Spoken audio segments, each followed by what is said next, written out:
અનંતારી અનંત કરુણાના સાગર ચરમ તીર્થમથી દેવાદિદેવ મહાવીર સ્વામી પરમાત્મા એમના શ્રીમુખથી વહેલી અંતિમ દેશના સ્વરૂપે ઉત્તરાધ્યક્ષ સૂત્ર અને ઉત્તરાધ્યક્ષ સૂત્રનો સમ્યક પરાક્રમ અધ્યયનનો આજે આપણે ચોથો ચેપ્ટર સ્ટાર્ટ કરવાના છીએ. પહેલો ચેપ્ટર સંવેગ, બીજો ચેપ્ટર નિર્વેગ, ત્રીજો ચેપ્ટર ધર્મ શ્રદ્ધા અને આજે ચોથો ચેપ્ટર ગૌતમ સ્વામી પરમાત્માને પૂછે છે, ભગવાન ગુરુ ભગવંતોની સેવા વડે કરીને મારા અંદર ધર્મ શ્રદ્ધા આવી, તો ધર્મ શ્રદ્ધાથી મારે ગુરુ ભગવંતોની સેવા કરવી કે નહીં? તો કે ભગવાન કે કરવી. તો આ ગુરુ ભગવંતોની શ્રદ્ધાથી શું મળે? તો એની વાત આજે પ્રવચનની અંદર કરવાની છે. ગુરુ ભગવંતોની સેવાથી શાસ્ત્રકાર એમ કહે છે કે વિનયની પ્રાપ્તિ થાય છે, આત્માની અંદર વિનયનો ગુણ ખીલે છે. તમારા વ્યવહાર જગતની શરૂઆત પણ શાસ્ત્રકાર કહે છે વિનયથી થાય અને નિશ્ચય જગતની શરૂઆત પણ વિનયથી થાય. તમારા સંસારની અંદર શરૂઆત પણ વિનયથી અને અહીંયા આવો એટલે સાધના પણ વિનયથી. બરાબર ને? પ્રવચન સાંભળો એટલે પહેલા શું કરો? વંદન કરીએ ને તો આ શું થયું? વિનય. બરાબર ને? ભૌતિક ક્ષેત્રની અંદર પણ વિનય જરૂરી છે, તેમ અધ્યાત્મ ક્ષેત્રની અંદર પણ વિનય જરૂરી છે. તમને કહું, નાનકડો બાબો સ્કૂલની અંદર પહેલી વાર જાય એટલે શું કરે? માતા પિતાની પગે લાગે. બરાબર ને? તો માતા પિતાને પગે લાગવું એટલે શું? એનું નામ વિનય. સ્કૂલની અંદર જાય, ટીચર આવે એટલે શું થાય? બધા ઊભા થઈ જાય ને, પીરિયડ્સ બદલાય અને જેમ જેમ શિક્ષક આવે એટલે વિદ્યાર્થીઓ ઊભા થાય, ટીચરને ગ્રીટ કરે એટલે શું? વિનય. યુવાન છે, યુવાન ઇન્ટરવ્યુ આપવા માટે જાય છે અને ઇન્ટરવ્યુની અંદર બોસ આવે એટલે યુવાન પણ શું થાય? ઊભો થાય ને, એટલે ત્યાં પણ તમે વિનય. તમારા ઘરની અંદર કોઈ અતિથિ આવે, તમે એને આવકારો નહીં, પધારો પધારો, બરાબર, પછી બેસાડો, પછી જે પણ આપો ને પછી જ્યારે જાય ત્યારે વડાવા જાઓ ને, આ બધું શું છે? એક પ્રકારની અંદર વિનય. સંસારના ક્ષેત્રની અંદરનો આ બધો તમારો શું છે? વિનય. બીજી બાજુ ધર્મના ક્ષેત્રની અંદર પણ તમે આવો એટલે તમારો વિનય. દેરાસરની અંદર આવો, દેરાસર દૂરથી દેખાય, તમારું માથું શું થાય? ઝુકાઈ જાય. નમો જીરાણંદ તમે કહો. મારા સાહેબ રસ્તાની અંદર તમને મળી જાય તો એ મચેણંદ. બરાબર ને? ગુરુદેવ તમારા ઘરે પધારે, કોઈ સાધુ સાધુ તમારા ઘરે ગોઠવી મોટા માણસ પધારે, તમે શું થાવ? ઉભા થાવ, મચેણંદ નામી કહો અને એમને આવકાર આપો. પ્રવચન સાંભળવા આવો, જેમ મેં વાત કરી, તમે વંદન આદિ કરો. શાસ્ત્રકાર કહે છે અધ્યાત્મ જગતની અંદર આખા એ સાધનાનો જો કોઈ સાર હોય ને, તમે જેટલી પણ સાધના કરો છો એ સાધના પછી પ્રતિક્રમણ હોય, સામાયિક હોય, પ્રવચન હોય, પૂજા હોય, નવકારવાળી હોય, જે પણ સાધના છે એ આખા એ સાધનાનો કોઈ સાર હોય ને તો એક જ છે, વિનય.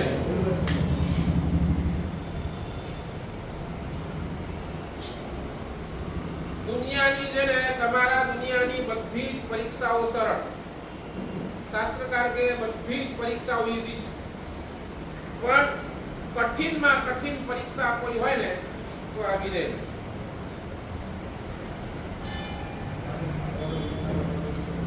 એને છોડો, પહેલા તમે શું કરો છો એનીથી શરૂઆત કરો. એ બતાવે ન બતાવે એનો લુકાઉ છે, તમે શું કરો છો એ વાત કરો. મેં પહેલા કીધું આ પ્રવચન તમારા માટે છે, બીજા માટે નથી. તમે બીજાના એંગલથી વિચારશો તો તમારા જીવનની અંદર ક્યારેય પણ પરિવર્તન આવવાનું નથી. હા, સામે વાળો છટકે તો તમે સટકી જાઓ, એમ નહીં.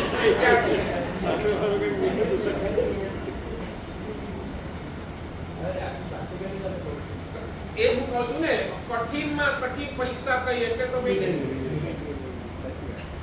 મને કહું ખાલી કાયાને ઝુકાવવી, નમાવી, અગર એ જ વિનય હોત ને તો આ જગતની અંદર જેટલા ડાન્સર છે ને બધા વિનય.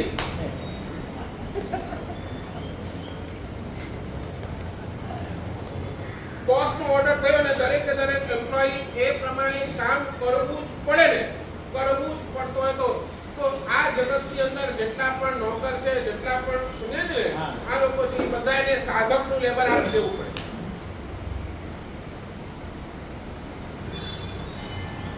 હાથ જોડવું, માથું નમાવવું, હાજી હાજી કહેવું, આને જો વિનય કહેવાય ને તો બધા જી હજુરિયા, સમજો ને તમારી ભાષામાં, જી હજુરિયા સર્વશ્રેષ્ઠ ગુણી કહેવાય. પ્રતિક્ષણ પ્રતિપળ અગર જાગૃત રહીને પણ સાવધપણે કાર્ય કરે અને એને જો વિનય કહેવાય ને તો જેટલા બધા ફાયર બ્રિગેડ વાળા છે, આ જેટલા બધા છે ને એ બધા વિનય. પણ શાસ્ત્રકાર કે છે આ બધી જેટલી પણ પ્રવૃત્તિઓ છે ને, જેટલી પણ પ્રવૃત્તિઓ એ તમારા શરીરના દ્વારા કરાતી પ્રવૃત્તિઓ છે, એ બધી જ બાહ્ય પ્રવૃત્તિઓ છે. અને એ બાહ્ય પ્રવૃત્તિ જ્યારે એ આત્માને સ્પર્શે, આત્માના અનંત ગુણને સ્પર્શે, એ આત્મા સુધી જાય ને ત્યારે એ વિનય ગુણ રૂપે બને છે.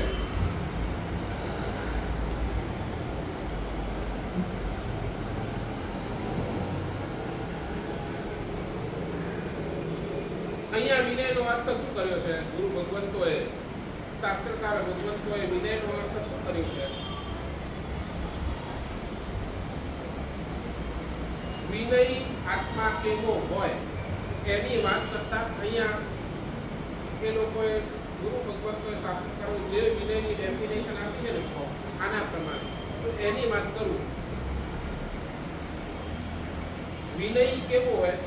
જે પ્રતિક્ષણ પ્રતિપળ જીનાગમના રહસ્યો પ્રાપ્ત કરવામાં તત્પર હોય એને શાસ્ત્રકાર ભગવંતોએ વિનય કહ્યો.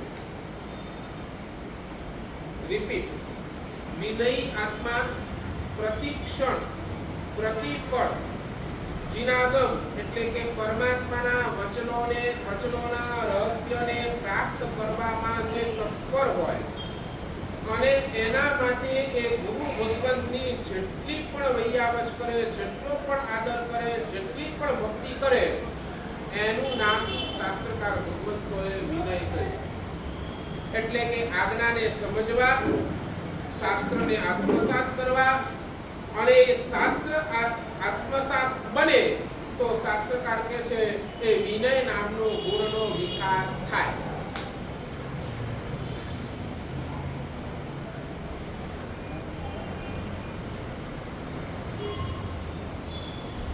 એટલે વિનય આત્મા કેવો હોય? ક્યારે પણ ગુરુથી દૂર ન હોય, હંમેશા એના જીવનની અંદર ગુરુની સમીપમાં જ રહે, એ ગુરુની નજદીક જ રહે, એ ગુરુના સાનિધ્યની અંદર જ રહે. એના માટે એ ગુરુ એ હિલ સ્ટેશન બની જાય તમારી ભાષામાં. એના સાનિધ્યની અંદર જાય એટલે બહારનો તાપ, સંતાપ, પીડા એને કાંઈ ન લાગે. એના માટે ગુરુ હિલ સ્ટેશન બની જાય, ગુરુ એ ઉપવન બની જાય.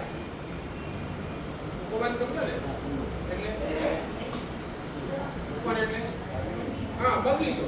ગુરુ એના માટે બગીચો બની જાય. બગીચાની અંદર જાઓ, જેમ તમારા આંખને ઠંડક મળે, જેમ તમારા મનને આનંદિત થઈ જાઓ, તેમ ગુરુના સાનિધ્યની અંદર આવો એટલે તમે તમારી આંખને, તમારા હૃદયને જ્યાં ઠંડક મળે એ સ્થાન એ ગુરુ. ગુરુ જ એના માટે મહાતીર્થ. એક પાલિતાણા નહીં, એ ગુરુના ચરણ એ જ મારા માટે પાલિતાણા, ગુરુના ચરણ એ જ મારા માટે ગિરનાર.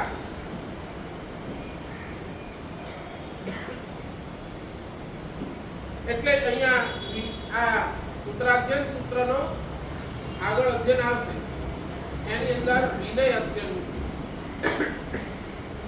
વિનય અધ્યયન એ વિનય એટલે શું? બીજું કાંઈ નહીં, ગુરુની પાસે રહેવું, ગુરુની બાજુમાં રહેવું, ગુરુની નજીક રહેવું અને ગુરુની નજીક રહીને ગુરુ આજ્ઞાનું પાલન કરવું. ગુરુની નજીક રહીને પણ જો ગુરુ આજ્ઞાનું પાલન કરતો નથી તો એ ગુરુથી દૂર, અને કદાચ ગુરુથી દૂર છે અને પણ છતાંય મનની અંદર ગુરુ આજ્ઞાનું પાલન સતત હોય ને તો એ ગુરુની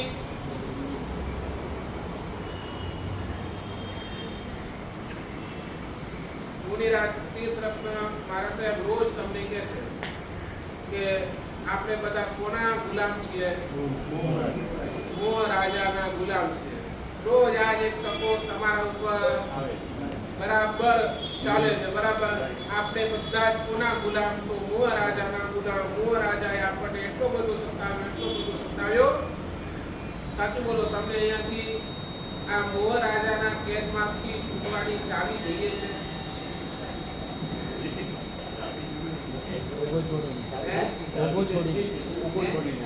ઓગો છોડીને બોલો ચાવી જોઈએ છે. તો શાસ્ત્રકાર એમ કહે છે, મોહ રાજાના અભેદ કવચથી જો છૂટવું હોય, મોહ રાજાના ચંગુલમાંથી છૂટવું હોય તો એની એક જ ચાવી છે, ગુરુ આજ્ઞા.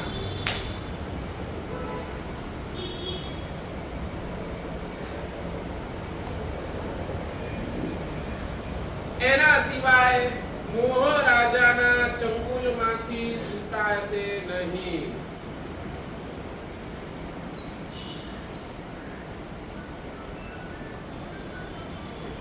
જ્યાં મોહ નથી ત્યાં મોક્ષ, જ્યાં રાગ નથી ત્યાં વિતરાગતા. અને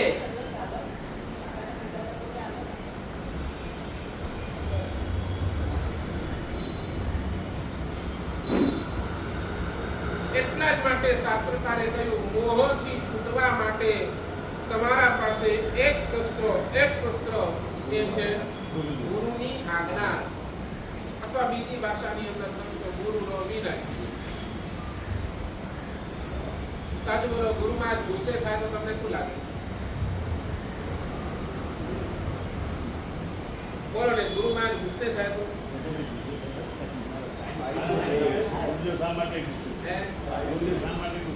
તમે પૂછો ને,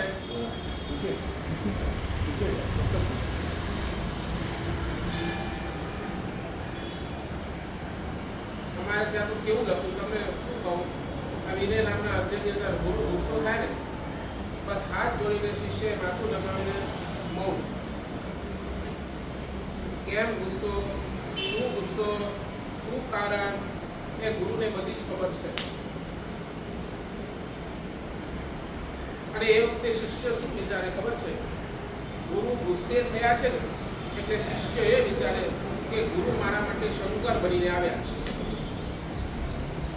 ગુરુ મારા માટે શંકર બનીને આવ્યા છે. મારા જેટલા પણ દુર્ગુણો છે એ જાણે છે, અને જાણ્યા બાદ એ દરેકે દરેક દુર્ગુણોને મારા ગુરુદેવ પચાવી લે છે. એટલા માટે એ મારા ગુરુ મારા માટે શંકર સમાન છે.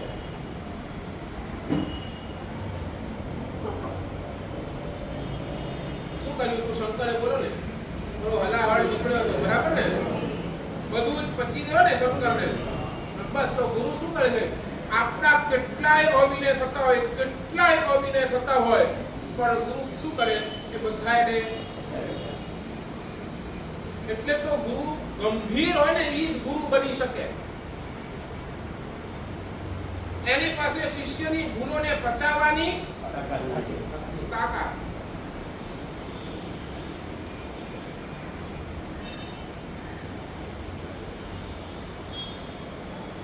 મારી ભૂલને દૂર કરનાર બને, મારી ભૂલોને સુધારનાર બને. હું જ્યાં ભૂલો કરું ત્યાં મને અટકાવનાર બને, અને અટકાવે નહીં, માત્ર સુધારે જ નહીં, પણ એ વાત્સલ્ય એટલો બધો વાત્સલ્ય વરસાવે કે મારા આત્માના જે ગુણો છે ને એના અંદર એ સર્જક બને. એટલે ગુરુ મારા માટે બ્રહ્મા છે.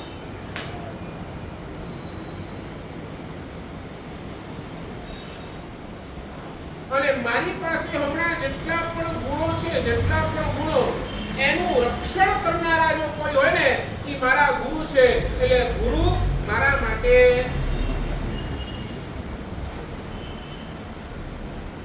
કૃષ્ણ છે.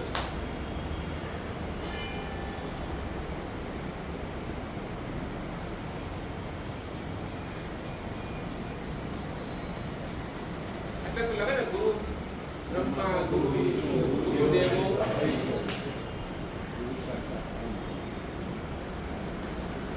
તસ્મૈ શ્રી. આ કારણ છે.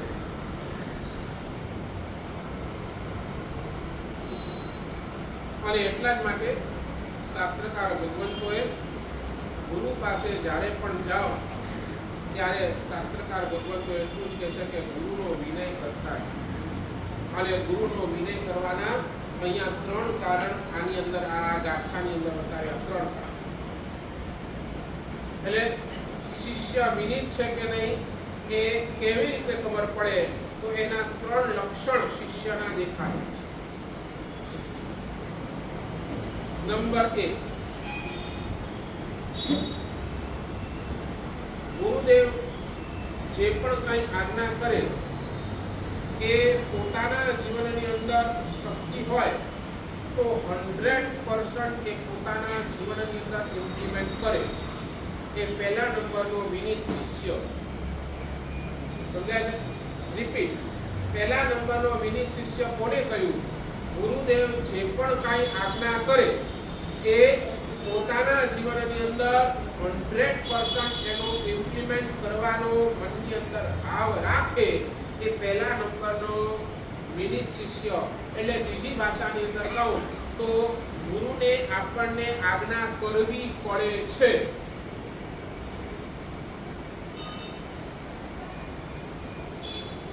નંબર 2, સમજ્યા છે? પહેલા નંબરની અંદર સમજણ પડી ગઈ. અહીંયાથી કઈ પણ આજ્ઞા થઈ કે ભાઈ તમારે અઠ્ઠમ કરવાની છે અને તમે કહો સાહેબ પૂર્ણ ભાવ છે મારી હશે તો સાહેબ 100% કરવાનો પ્રયાસ કરીશ. અને એ રીતે તમે એમની આજ્ઞા સ્વીકારો. એક ઉપવાસથી ચાલુ કરો. ન થાય તો પછી ભગવાન આપે કીધું મેં પ્રયાસ પણ કર્યું, એક ઉપવાસ કર્યો પણ હવે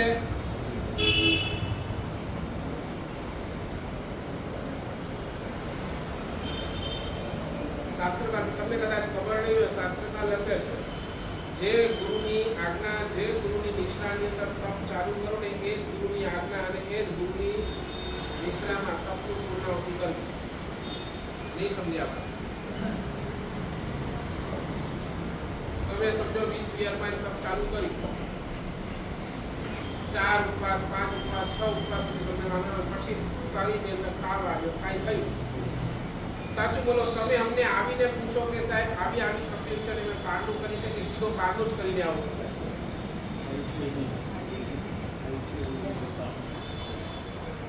નહીં સમજ્યા? મારો પ્રશ્ન સમજ્યા ને ભાઈ?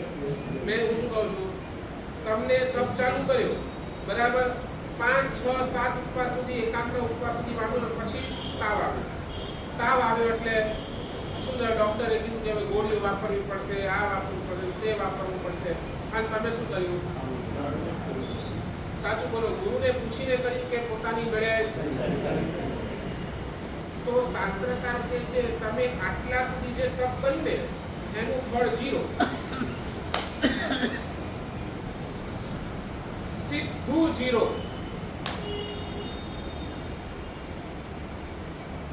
નો રિઝલ્ટ,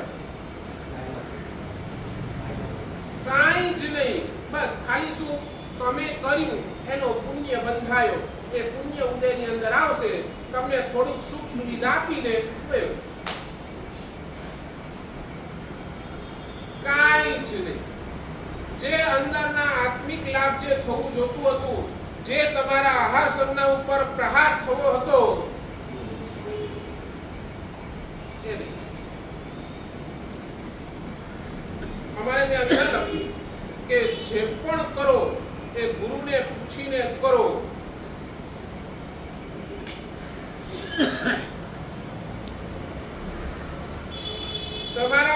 અંદર જે પણ કરો, જે પણ સાધુને કહ્યું, ઇવન નરેન્દ્રભાઈ મારે દેરાસર પણ જવું છે ને, બોલો હવે દેરાસર જવું એ સારું કામ કે ખરાબ કામ? બરાબર ને? મારે દેરાસર પરમાત્માના દર્શન કરવા માટે જવું છે, એ પણ મને મારા ગુરુની આજ્ઞા લઈને જેના નિશ્રામાં હું છું એના નિશ્રાની અંદર એને પૂછીને જ મારે કરવું. ઈ કે નહીં હમણાં બેસજે, હમણાં સ્વાધ્યાય કરતો, મારે દેરાસર કેન્સલ બેસીને સ્વાધ્યાય કરવા. સમજાય છે?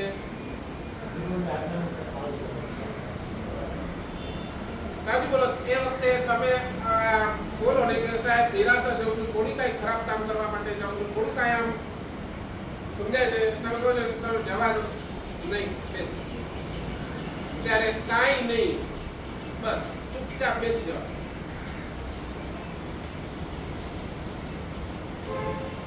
નહીં બેઠો.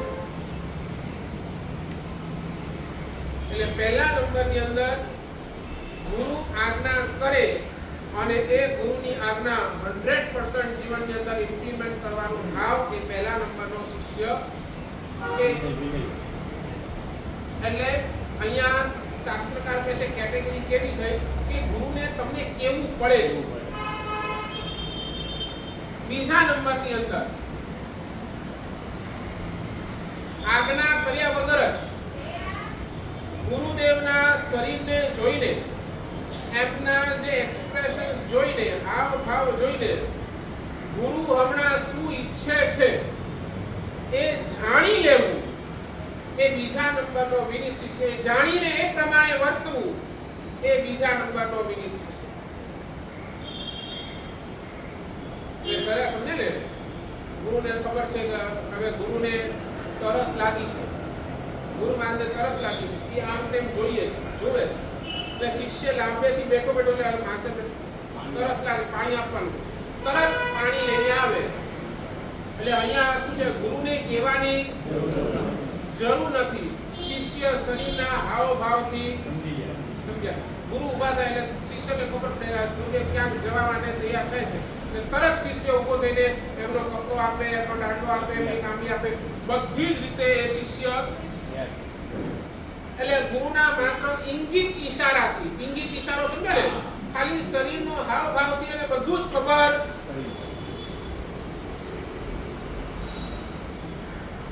જેમ તમે અનુભવ્યો છે, જ્યાં તમે તમારા દીકરા કેવું કે તમે ઓફિસથી આવો એટલે તમારો દીકરો તમને આવીને પેલો એ તમને કેવું પડે છે, આવી જાય એટલે એ ખબર છે બહારથી આવ્યા એટલે શું મહેમાન આવે તો તમે પણ એને પહેલું પાણી, બરાબર ને, બહારથી આવ્યા થાકીને આવ્યા છે તો પાણી આપણે. નંબર 1 પર ગુરુને કેવું પડે છે.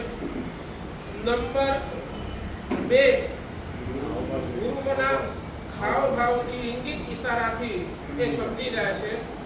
અને નંબર 3 ગુરુની ઈચ્છાને સમજીને એ ઈચ્છાને અનુરૂપ પોતાના જીવનની અંદર એ ગુરુની આજ્ઞાનું ઇમ્પ્લિમેન્ટ કરે એ ત્રીજા નંબરનો ઉત્તમ શિષ્ય.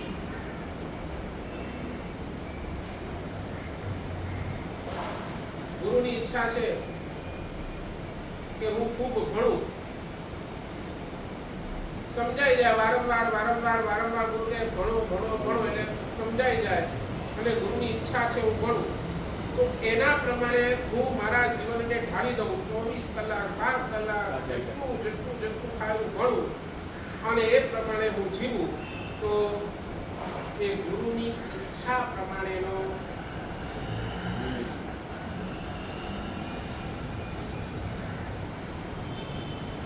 એટલે જગન્યથી. એટલે 3rd નંબરની અંદર શાસ્ત્રકાર કોઈ કહે તો ગુરુની ઈચ્છા પ્રમાણે જીવે એ ત્રીજા નંબરે, એટલે ગુરુને કેવું પડે. નંબર 2 ગુરુની ઇંગિત ઈશારાથી સમજે એ મધ્યમ પ્રકારનો વિનિત શિષ્ય. અને ત્રીજા નંબરની અંદર ગુરુની આજ્ઞા પ્રમાણે જીવે એ ઉત્તમ શિષ્ય.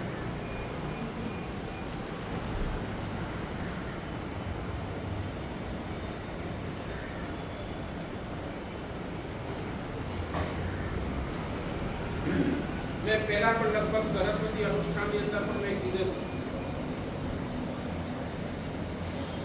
એક કોટેશન વારંવાર કદાચ તમે સાંભળ્યો છે, વિદ્યા વિનયેન શોભતે.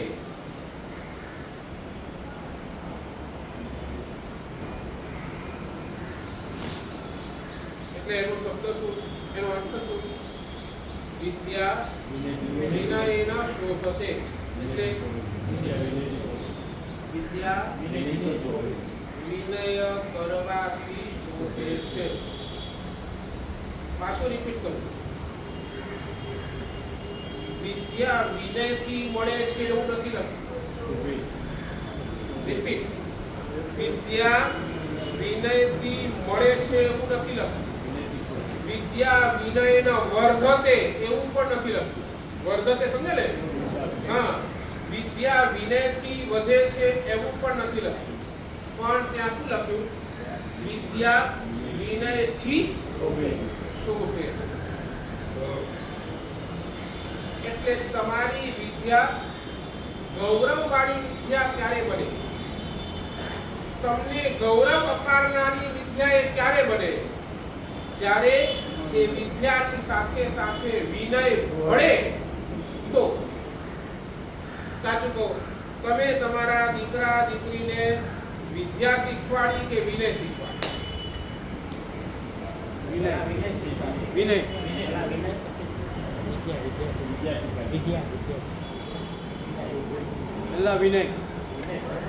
હૃદયથી કહેજો, તમે હમણાં આજ સુધી પાગલ છો કોના પાછળ?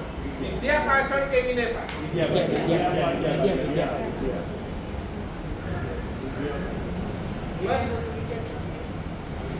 વિદ્યા આવી ગઈ, વિદ્યા મેળવી લીધી, પણ જો એની સાથે વિનય નથી મળ્યો ને તો એ વિદ્યા જ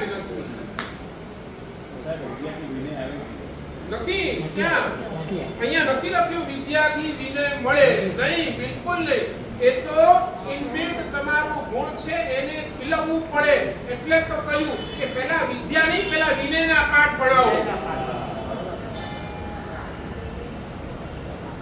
એ વિનયના પાઠ શીખ્યો હશે ને તો એ વિદ્યા લેવા માટે જાય છે ને તો એને વિદ્યા શીખવાડવી નહીં પડે.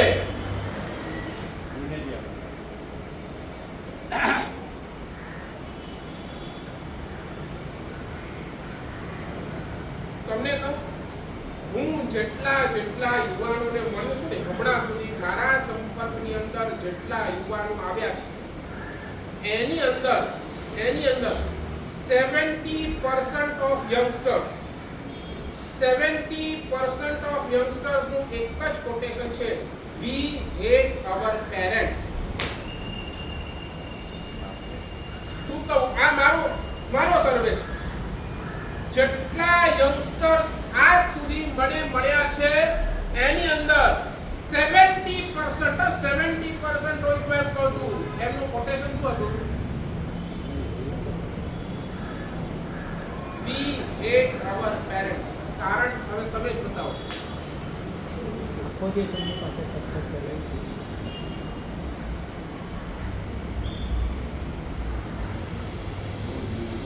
વિનય નથી હોતું.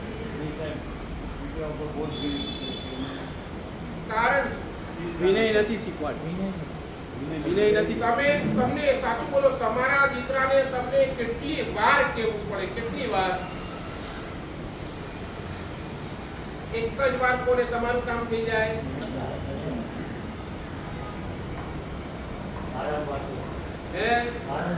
વારંવાર. આ શું સૂચવે છે? વિનય કેવો હોય? એક વાર કોને, અને આ જ કારણ તમે વારંવાર એને કહેતા જાઓ અને એના માઇન્ડ ની અંદર એક ફિટ થઈ જાય, નહીં મારા પપ્પા તો મને કહે છે, મારી મમ્મી તો મને આ ટોકે છે. અને એ રીતે 70% of youngsters tell we hate our parents. સાચું બોલો, આ તમે જે વિદ્યા ભણાવી એ તમારા માટે ગૌરવ થઈ કે નહીં? આ આજના સમાજનો આ ખુલ્લો ચિત્ર તમારી સામે બતાવું છું. જેટલું વિદ્યા માટે પ્રયત્ન કરીએ છીએ ને એટલું વિનયના પાઠ માટે કરતા જ નથી.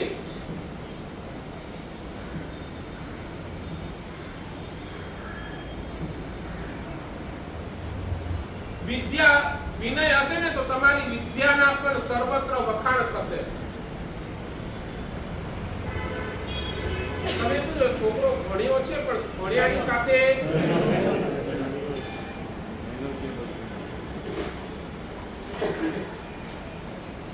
આ છે શું લાગે છે આપણે ક્યાં રોહિતભાઈ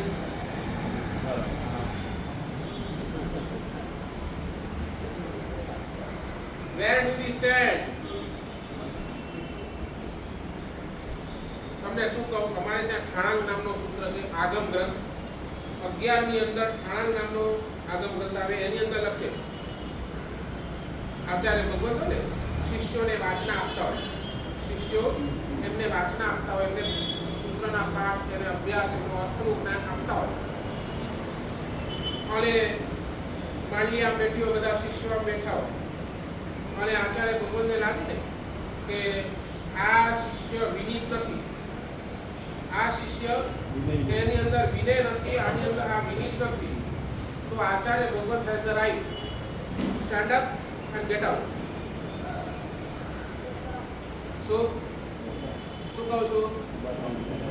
બસ તારે આ વાચના લેવાનો અધિકાર નથી, તું જા પહેલા વિનય શીખી. Stand up and get out. અગર એ આચાર્ય ભગવાન કામ નથી કરતા ને ત્યાં લખ્યું અવિનીત શિષ્યને વાચના આપે ને શાસ્ત્રકાર ભગવત એમ કહે છે અવિનીત શિષ્યને જો આચાર્ય ભગવત વાચના આપે તો આચાર્યને પ્રાયશ્ચિત આવે.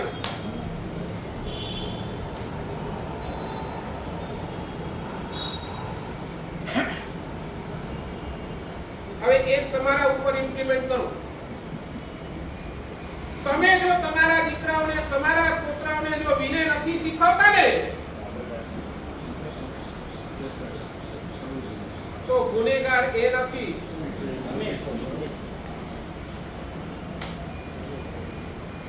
યાદ કરો ને સ્થૂલીભદ્ર સ્વામીનો પ્રસંગ.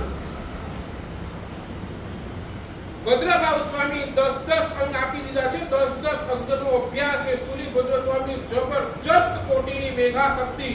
અને અહીંયા ભદ્રભાવ સ્વામી બોલતા જાય દિવસની 7 વાચનાઓ થાય, એક વાચના 1.5 કલાકની. એટલી 1.5 કલાકની એક વાચના, એની આખા દિવસની અંદર કેટલી 7 એટલે કેટલા થયા 10.5 કલાકમાં શું કરવાનું? સ્થૂલીભદ્રને સામે બેસવાનું.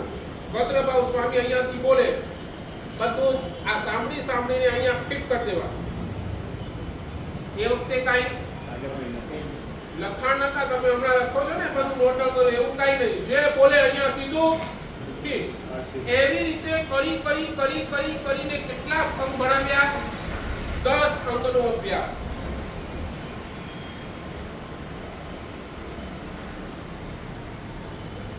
મિસાઈલો 10 પૂર્વનો અભ્યાસ, 10 હા મિસાઈલો 10 અંગની મિસાઈલ 10 પૂર્વનો અભ્યાસ, 10 પૂર્વનો અભ્યાસ. બે વાત કરી, એક પૂર્વ લખવું હોય તો કેટલી સાઈઝ જોઈએ ને આપણે વચ્ચે વાત થઈ ગઈ ને, બરાબર ને? એટલા હાથી પ્રમાણની સાઈ ને એટલી બધી લેખણી ને, બરાબર ને? હવે તમે કહો કે આપણે કેલ્ક્યુલેશન તારે કરતું 1 2 4 8 16 એવી રીતે આપણે કેલ્ક્યુલેશન કર્યું. હવે તે જ હિસાબે 10 પૂર્વ ભણવું હોય તો તમે સમજી શકો કેટલું વાસ થશે. એ બધું જ આ સ્થૂલીભદ્ર સ્વામી એ ક્યાં ફિટ કરી નાખ્યું? અને એ સ્થૂલીભદ્ર સ્વામીને મનની અંદર આમ થઈ ગયું કે લાવ, અને સ્થૂલીભદ્ર સ્વામી એ આ 10 પૂર્વનું સ્વાધ્યાય કરવા માટે ગુફાની અંદર બેઠા છે. નાનકડી એવી ગુફા છે.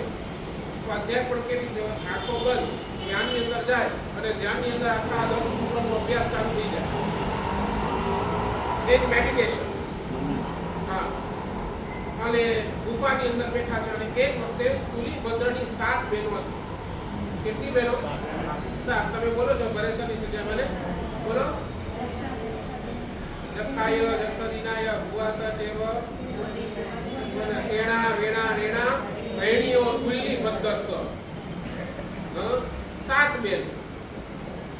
એ 7 બહેનોની પણ વાત તો મારા સાહેબે એમને સ્ટોરીની અંદર કરી હતી. એક બેન ને એક વાર બોલો એટલે બધું જ યાદ, બીજી ને બીજી વાર બોલો એટલે, ત્રીજી ને 3 વાર બોલો એટલે, એમ કરીને 7મી ને 7 વાર બોલો એટલે બધું. એ 7 બહેનો ભાઈ મહારાજને સાથે સાધ્વીજી છે અને સાથે સાધ્વીજી ભાઈ મહારાજને વંદન કરવા માટે આવી છે. અને તો એના ગુરુ ભદ્રભાવ સ્વામી પૂછે અમારા ભાઈ મહારાજ ક્યાં? તો કે જાઓ ત્યાં બહાર પેલી ગુફાની અંદર બેઠા છે, સ્વાધ્યાય કરી. સ્થૂલી ભદ્રએ જોયું, જ્ઞાનથી જોયું કે મારી બહેનો આવે છે, એટલે પોતાના જ્ઞાનનો પ્રભાવ બતાવવા માટે ત્યાં સિંહનો રૂપ કરી લીધું. તેનો આ જ્ઞાનનો તાકાત છે, જ્ઞાનની તાકાત છે. તમે રૂપ બદલી શકો, રૂપ એની તમારી તાકાત. એટલે સામે વાળો જ્યારે આવે ને એને સામે સિંહ દેખાય, ત્યાં એ ન દેખાય. એની આંખની અંદર જ એવો બેનો આવી, બેનો સિંહ છે. અહીંયા તો ગુરુ મારા ભાઈ નથી, ભાઈ મારા નથી. તરત પાછો ભદ્રભાવ સ્વામી પાસે ગઈ. સાહેબ આપે કીધું કે ત્યાં ભાઈ મહારાજ બેઠા છે, પણ ત્યાં ભાઈ મહારાજ નહોતા, ત્યાં તો સિંહ હતો. મારા ભાઈ મહારાજ ક્યાં?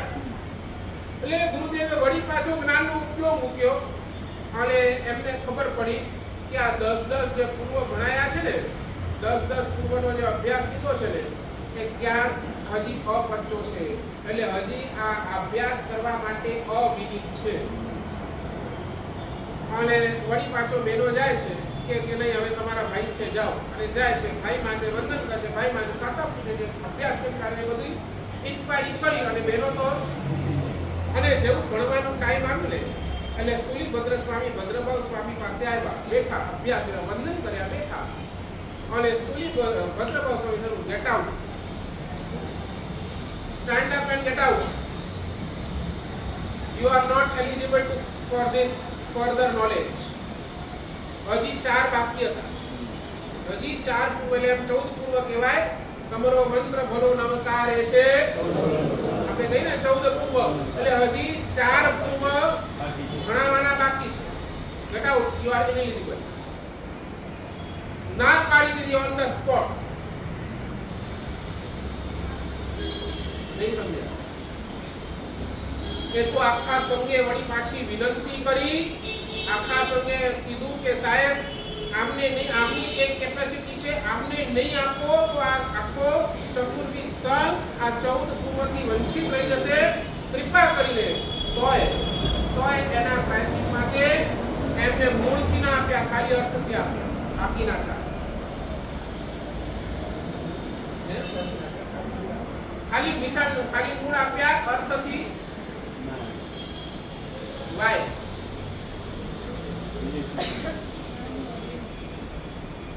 જ્ઞાનનું અજીર્ણ કરતા પણ વિનય. જ્ઞાનનું અજીર્ણ એટલે શું? અવિનય.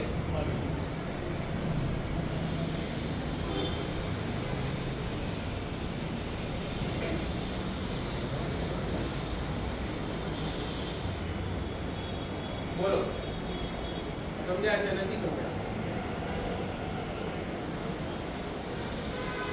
સાચું બોલો. એ વખતે તમે હો પણ તમને કોઈ કે stand up and get out.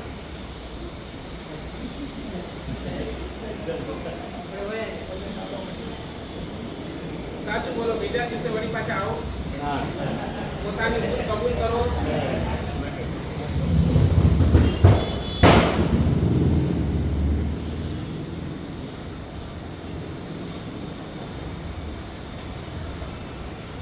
એટલે તો જે જ્ઞાન અહીંયાથી પીરસાય છે તમારી અંદર ઉતરતું કેમ?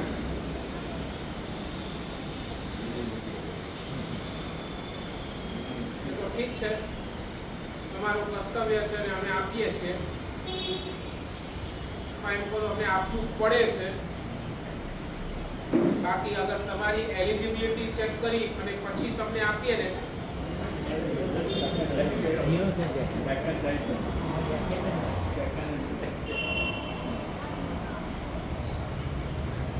આ રાખ્યું છે. પેલા 2 વિડીયો વિનય કરવાથી ફાયદો શું? વિનય કરવાથી પહેલા નંબરનો ફાયદો, ગુરુ એકદમ ક્રોધિત હોય ને એકદમ ક્રોધિત, તો ગુરુ એક ક્રોધિત ગુરુને પણ પ્રસન્ન તમે કરી શકો છો યુટ્યુબ વિનય. દાખલો પ્રસિદ્ધ છે ચંદ્રુડાચાર્ય. કેટલા ગુસ્સાવાળા એ ચંદ્રુડાચાર્ય છે. નૂતન દીક્ષિત ઓલો છોકરો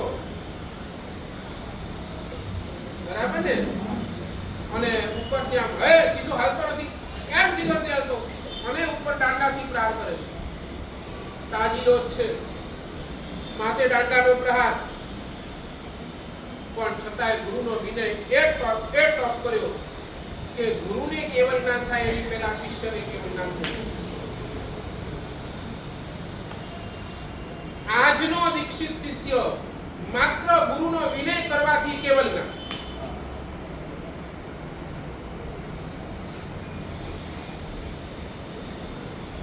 સાચું બોલો.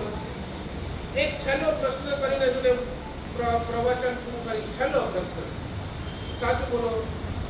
આ સંસારની અંદર, તમારા સંસારની અંદર તમે કોને કોને પ્રસન્ન કરવા માંગો છો?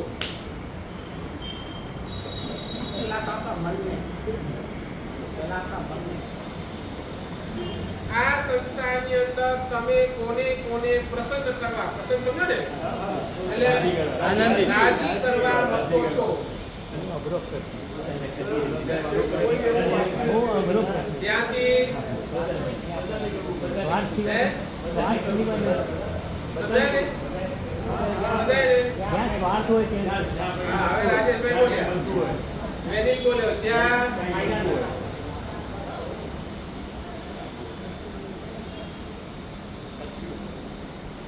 પછી સામે વાળો મોટો હોય ને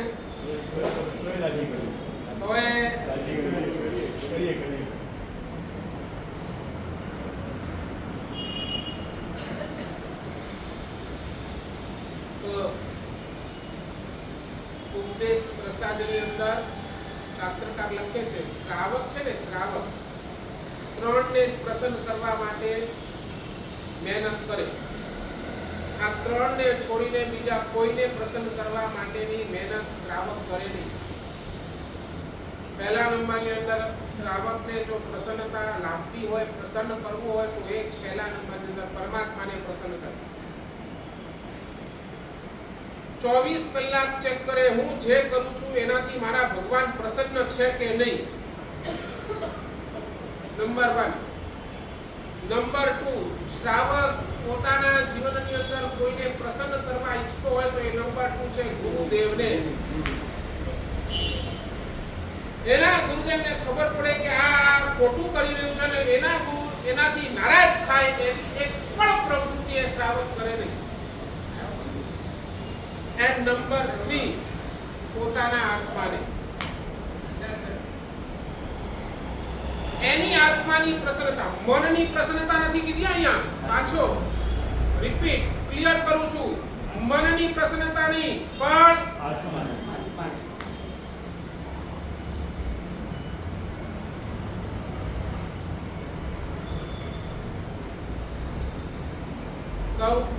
જીવનની અંદર બધાને ખુશ કરવા માટે ઘણા નાટકો કર્યા, પણ આ અધ્યાત્મ જગતની અંદર પ્રભુ સાથે, ગુરુ સાથે અભેદ સંબંધ બાંધી શકાય ને તો એક જ કામ કરજો, ભગવાન અને ગુરુને ખુશ કરવાનો પ્રયાસ કરજો. બાકી નહીં તો એટલે જ રિપીટ કરું,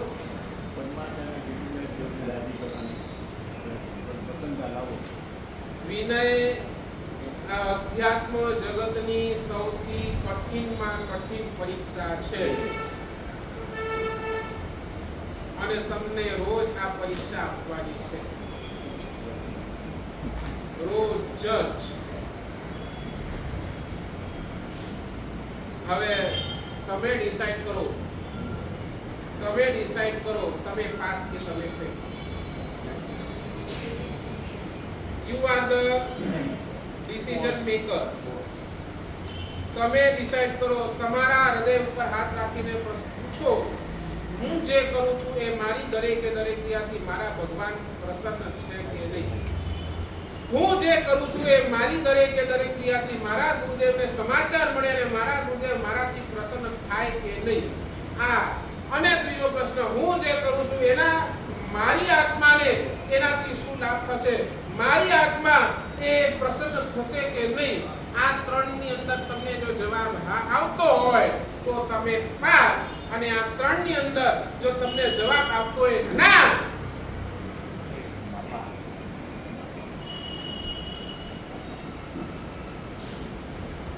તો